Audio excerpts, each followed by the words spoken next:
Hey everyone, and welcome back to my channel.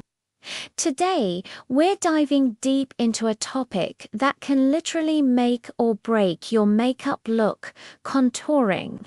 Specifically, we're going to talk about why those harsh, super defined contour lines you see everywhere might not be doing you any favors, and how a softer approach can beautifully enhance your natural features no matter your face shape. Let's get real for a second.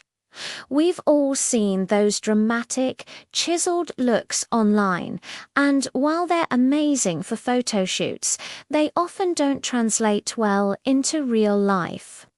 Walking around with two brown stripes on your cheeks can look a bit, well, like two brown stripes.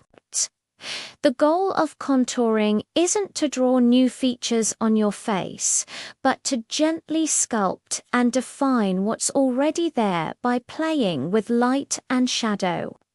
It's about creating a subtle illusion, not an obvious statement.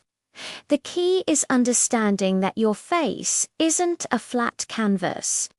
It has unique curves, angles, and planes.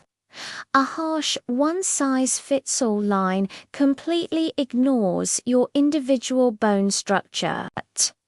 For example, if you have a rounder face, a harsh line can actually make your face look shorter and wider.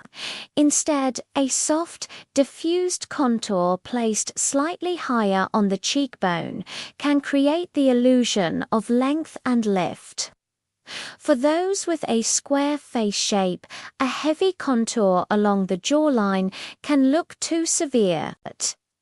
A much better technique is to lightly dust a soft contour powder just under the jawline and blend it downwards. This softens the angles without looking artificial. The same goes for heart-shaped faces. Instead of a strong contour on the cheeks, which can make the top half of your face appear wider, try a light dusting on the temples and along the hairline to create more balance. So, how do we achieve this beautiful blended look? First, choose your product wisely. Creams and liquids tend to melt into the skin more seamlessly than some powders. If you do love powder, pick one that's only a couple of shades darker than your skin tone, and make sure it has a neutral or cool undertone for a more realistic shadow effect. NYX, and this is crucial. It's all about the tools and the technique.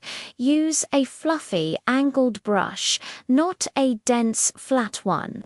Tap off the excess product before you even touch your face. Then, instead of swiping a line, use light, circular or stippling motions to build the color gradually. Start with a tiny amount of product and build it up slowly. It's always easier to add more than to take it away. The most important step of all is to blend, and then blend some more. Blend the edges of your contour until you can't see where it begins or ends.